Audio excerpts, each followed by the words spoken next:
I'll talk about it in the next presentation on labeling. Again, this is creating a European procedure, centralized procedure for authorizing nutrition and health claims in the EU. Application to EFSA, opinion from EFSA on the merits, the scientific merits, the justification of the claim, and then a single decision by the EU, by the Commission, on the basis of the EFSA opinion, and then the claim is authorized throughout the EU, or it is banned throughout the EU. Same with food contact materials, same with additives. We will talk about additives for the rest of the next 2 days, today and tomorrow. Enzymes, flavorings, plant protection products, intelligent packaging, contaminants. In the last 10 years, we have multiplied the number of centralized procedures based on EFSA opinion.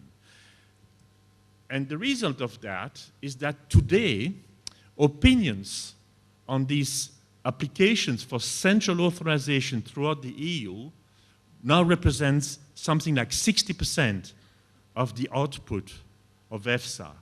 And we will talk about this. Food additives, feed additives, they are good illustrations of this new paradigm of authorizing products throughout the EU rather than applying to the member states and then recognizing all the like.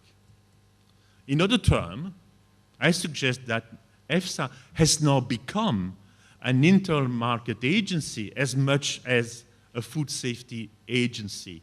It is serving the two purposes. It is still funded by the EU budget, and you could wonder whether, now that EFSA is so active in in the process of granting authorization, whether there would not be a justification for fees for services paid by the industry, as is the case, for instance, of the Medicines Agency, EMA, in London, which we will also probably talk about tomorrow when we come to veterinary medicines. What are the future trends now? First, I will discuss the future trends for Regulation 178, General Food Law, the procedures on EFSA. Then one sector in which I've put official controls, the import regime for products from third countries, hygiene. Okay.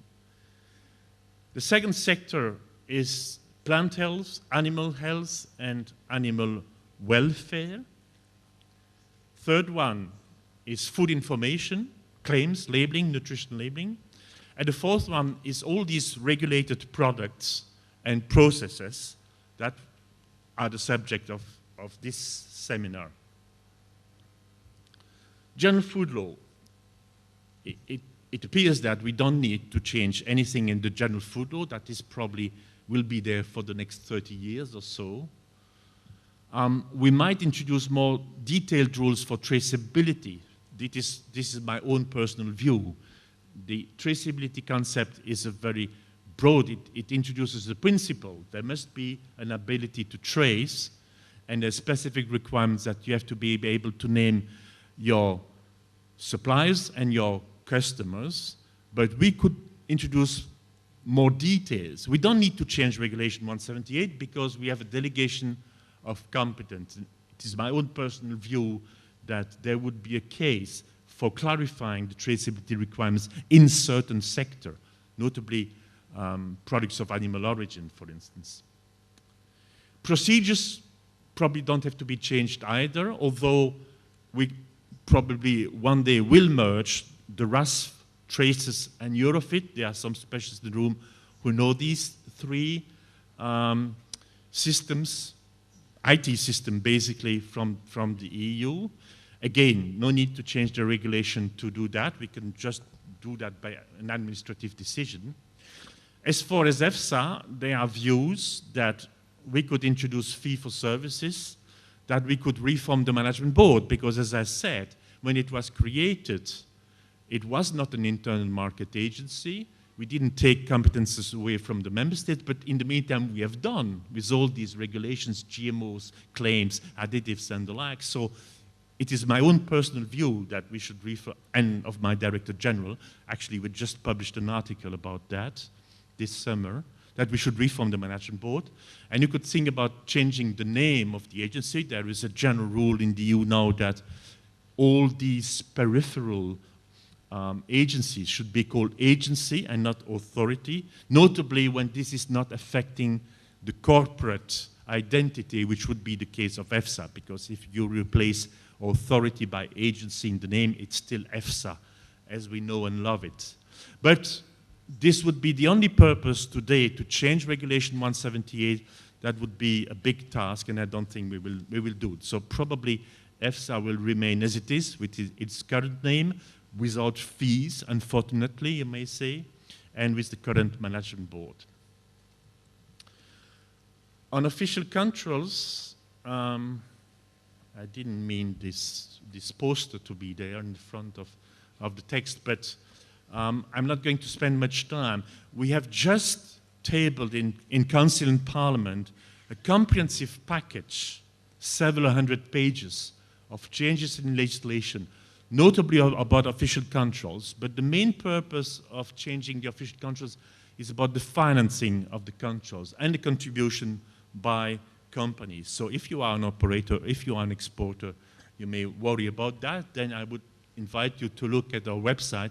You can just key Europa, because each time you make a search on the website of the Commission, you start with Europa, not Europe, but Europa, and then smarter rules for safer food, and you will get immediately to all the package on this. We are also changing the import regime. Again, all this is in the smarter rules for safer food. It's not a major change, but it does change a bit the way we look at systematic problems with exporting countries in one region. So it's sort of a way of better using the traces, RASFF, and Eurofit system in terms of managing imports. There's a change in reefer vessels. That's what you cannot see because of the poster. And in hygiene, there are proposals to fix the problem of composite foods. If you are an operator, you probably know the embarrassing situation with our rules on composite foods. And I think there is a need for us to review that under the hygiene rules. On plant health, this big program, Smarter Rules for Safer Food, is also changing the system, basically to make it more risk-based. That is, we will adapt our system of controlling imports in function of the imports of the risk. This will no doubt concern Thailand and the exporting to Europe of a number of commodities like Mexican coriander, basil, and the others.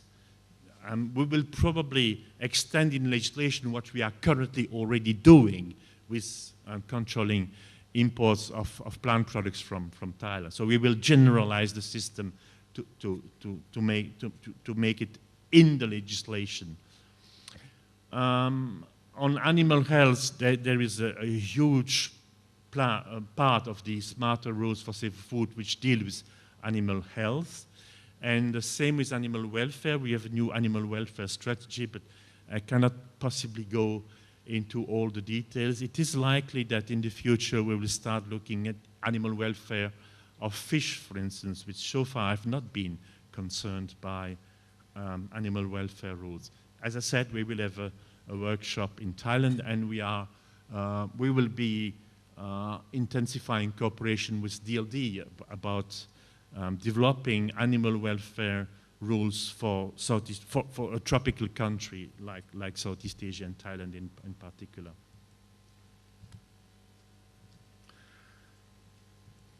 I'm not going to spend any time on food information and claims labeling because I have a presentation later this morning. And then finally, the regulated products. This is from additives to contaminants to materials in contact to enzymes to loads of products, including these products, feed additives, medicating feeding stuffs that we will discuss in this seminar. There are currently 17 different procedures spread in 35 regulations because we have adopted one by one, and every time they go to Council and Parliament, and Parliament makes amendments to this procedure, so it's a nightmare. They are all different. There would be a case for harmonizing them. I'm not saying that we will have one day one single procedure for EFSA opinion and Commission decision, but you could have, say, 2 or 3, maybe 4, and then just using the one which is most adapted to your sector. This is my dreaming. This is not currently in the plans, but I think we will need to do that. We will need new legislation on novel food, nanotechnologies, cloning. This is in preparation. We went already with a proposal to Parliament. It was probably a mistake to put everything in one single proposal. It was turned down by Parliament, so we are probably now will be coming with separate proposals on novel food, nanotechnologies, and cloning. I'm talking about 2014, so you can watch that on our website. And I would think that we need to think at least about, and again, this is personal view, about reviewing the regulatory paradigm. I think we need to look more at risk-benefit. Currently, our legislation is very much based on, is there a risk? What is the toxicology? I mean, I'm not saying that it is just risk-based. They are also, we look at the purpose, the use, certainly for MRLs, for pesticides, for instance, are also based on good agricultural practice and the like.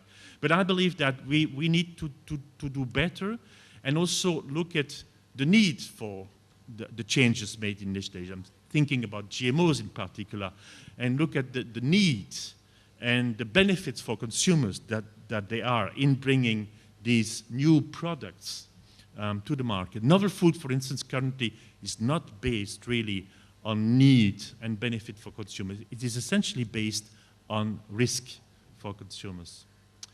Perhaps we need to move from case to case to what is the global picture, something that, for instance, China is doing very well.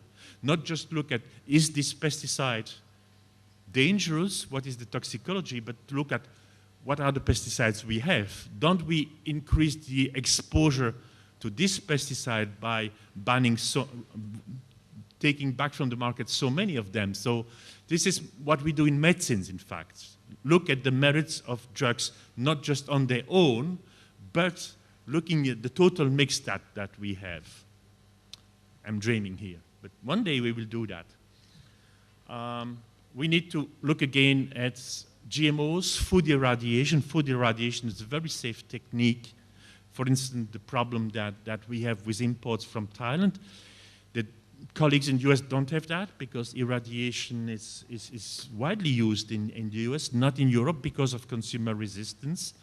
And this is my last point here, is that we will need to address risk perception and not just risk assessment. Risk assessment, of course, is the basis of your risk analysis and of your management measures, but it is very important that you also deal with risk as they are perceived by consumers. The typical case of risk perception is the cigarette.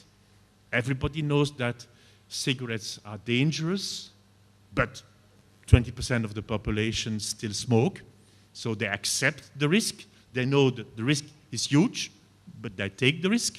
It's a bit the same when you drive your car.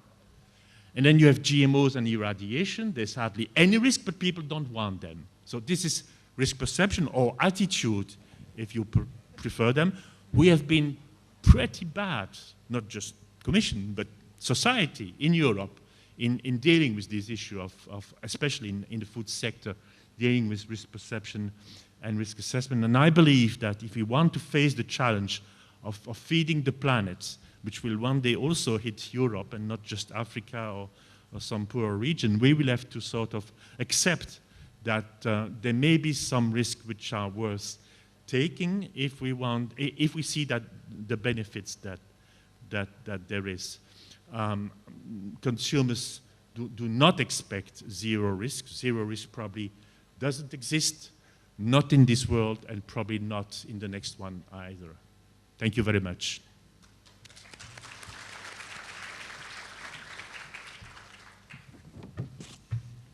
Thank you, Patrick. Very clear presentation, and I don't think we need any summary. Just one or two sentences to add that the EU have started the registration by harmonization since 1962, and up to now is 51 year, a little bit older than me. And also in 2000, the big change by the white paper on food safety, and also the big change from the regulation 178. This is a very important umbrella and framework for EU food safety. And when we look back to our ASEAN community that are going to be the community in 2015, next 2 years, we think it's still a far way to go until we reach the point that the EU exists today for the European Union. But lots of work also for ASEAN to do for food safety registration, very important one. So, okay, so then I think it's the end of this morning before the break, and also I would like the participant to also give the big hand to Patrick again. But he will be with us today for the next presentation later today. Ladies and gentlemen, now we have a short coffee break for your refreshment. About 15 minutes, coffee and tea are prepared for all participants in front of our meeting room. Please come back to the meeting room again at 10:30 to continue the next session. Thank you very much. ขอบคุณค่ะและในลำดับต่อไปนะคะเราจะพักเบรก15 นาทีค่ะทางเราได้จัดเตรียมชากาแฟและอาหารว่างไว้สำหรับทุกท่านบริเวณหน้าห้องประชุมนะคะและการสัมมนาจะเริ่มอีกครั้งในเวลา 10:30 นาทีค่ะขอบคุณค่ะ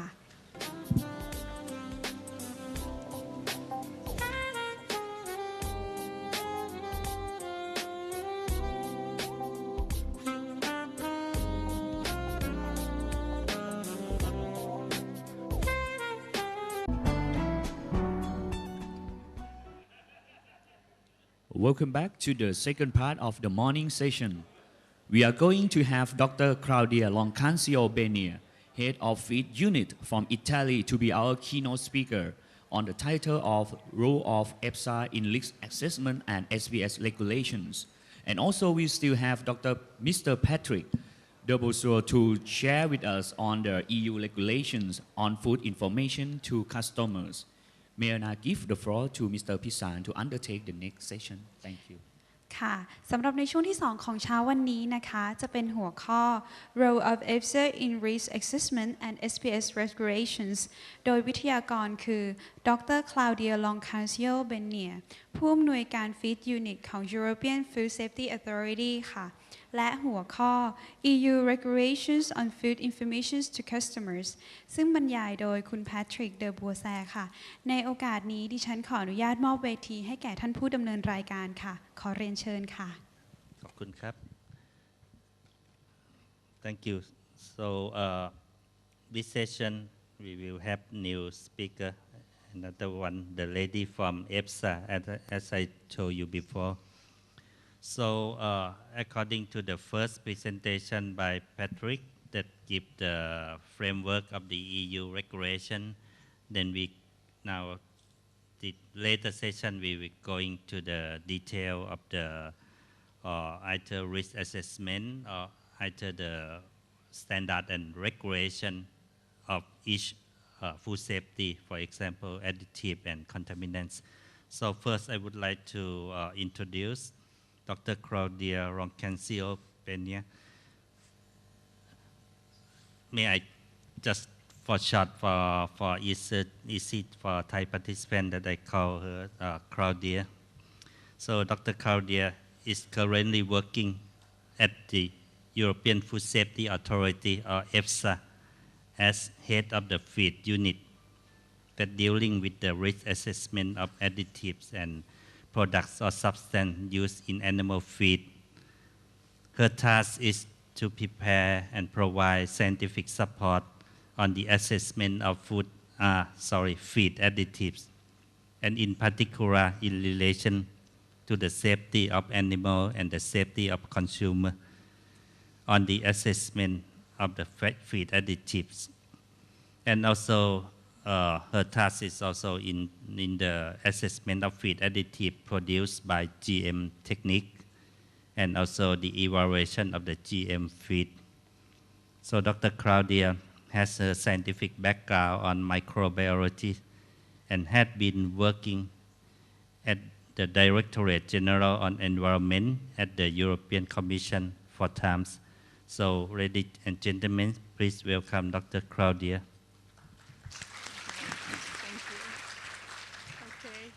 Thank you very much. Thanks. First of all, I would like to thank you for this very kind invitation, Your Excellency Mr. Apishar. Thank you very much. I'm very pleased to see this big audience today. And you will see me a couple of times during these 2 days. Hope you're not going to be too bored with me. I'm going to try to provide you like a pathway on the different activities that EFSA is doing in the area today of initially on the general EFSA activities, and then on the food additives. Tomorrow we will be working especially with the feed additives. So I just have been introduced, I work in EFSA. So EFSA stands for the European Food Safety Authority. It's a European reference body that is covering the scientific assessment of the entire food chain. It assesses, it advises, and it communicates. I think the communication here is also a very important aspect in which we are going to work a little bit later today. As Patrick already said, it's an independent agency, independent from the Commission, and is based, the outputs of the EFSA are based on sound science, so on the latest developments on science. Where we are, Parma, we are there since 2005. The EFSA has been set up in 2002 after this food safety paper. We started the work in 2003. Our budget for 2013 was of 78 million euros. Currently, we are more or less 450 people, and more than half are working with science. Well, we have some other directorates dealing with in some other areas and providing support to one of the main activities which is science. We have a number of publications of output, so we say here more than 3,300, including 2,330 scientific opinions. We have different types of publications, so we have the opinion as such, we have guidance documents, we have different types of reports, for example, the zoonosis report, we have an annual report on this issue, and we have a series of technical reports which can be useful for the industry, which can be used for researchers, and it can be useful also for the Commission. What exactly we do in Parma? We provide independent scientific advice and support for the EU law and policies on food and feed safety. What is exactly the meaning of this? So we make the assessment, the risk assessment of different products, substances, contaminants. We provide our opinions to the European Commission. The European Commission will base the different regulatory acts on the EFSA's opinions. We provide independent risk communication. This is also a very important task that has been allocated to EFSA and that has been evolved during the years. You will see how is our new communication strategy is a little bit driven, a bit different compared to the past. We cannot be there alone in the middle of Parma. We have to do networking. Which are the first partners for networking? The member states. We have also different stakeholders. We have the industry. We have different NGOs. We have consumer organizations. So it is not an isolated work. It's a work that we are doing well together with many other partners. And of course, we have some monitoring issues. Like I said before, the zoonosis report, we collect all the data, and we put this into a final document. So these are our tasks. But what we cannot do, as already Patrick introduced it, we are not enforcing the food safety legislation. This is the Commission. So here we have a totally independent work. EFSA, risk assessment, Commission, the risk management. So we are not enforcing the legislation. We are not taking charge of the quality controls. These all issues related to quality, to labeling, also, or issues like this, are dealt directly by the member states. So we have clear responsibilities, member states, EFSA, and the Commission. Our role is not at all to substitute the national authorities. We need to work with them. We need to be a partner also for the national authorities. So these are the tasks that we cannot do. Who can task EFSA? So we have opinions, but these opinions, who is asking EFSA for these opinions? Well, first of all, I think the main requester for EFSA is the European Commission. For example, for all applications that will become an authorization, if it is a positive opinion, they come mainly from the European Commission or the member states. So the European Commission, what they do, they say to EFSA, please EFSA make an assessment of the safety and or efficacy of these products. And then, based on this mandate, based on this request, EFSA will have to reply to them.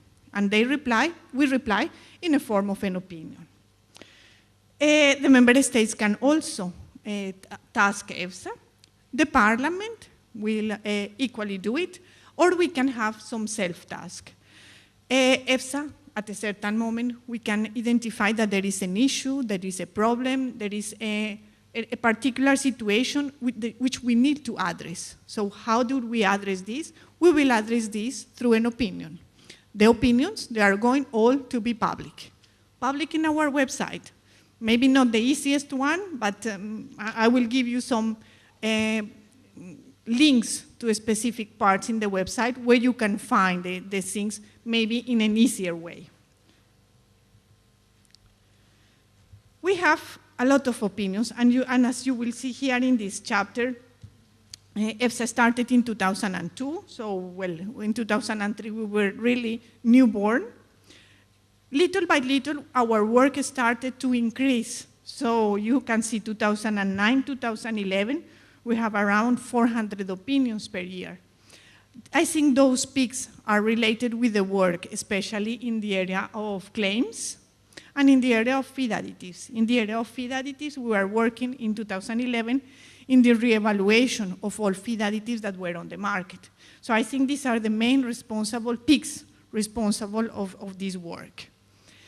As Patrick said before, we have mainly opinions related with authorizations. So GMO, claims, food additives, feed additives, and pesticides. All the others, they account for a minor number of opinions, but of course, some other panels like contaminants, they are also dealing with an important number of substances. We have a wide remit. As I said, it covers the entire food chain. And we have a very particular and a very rich system, which is the scientific expertise across Europe. So we have, in EFSA, we work with panels. Panels, it means with people coming from different member states, 21 members in each panel. And there they come with their background, with their experience, with their expertise.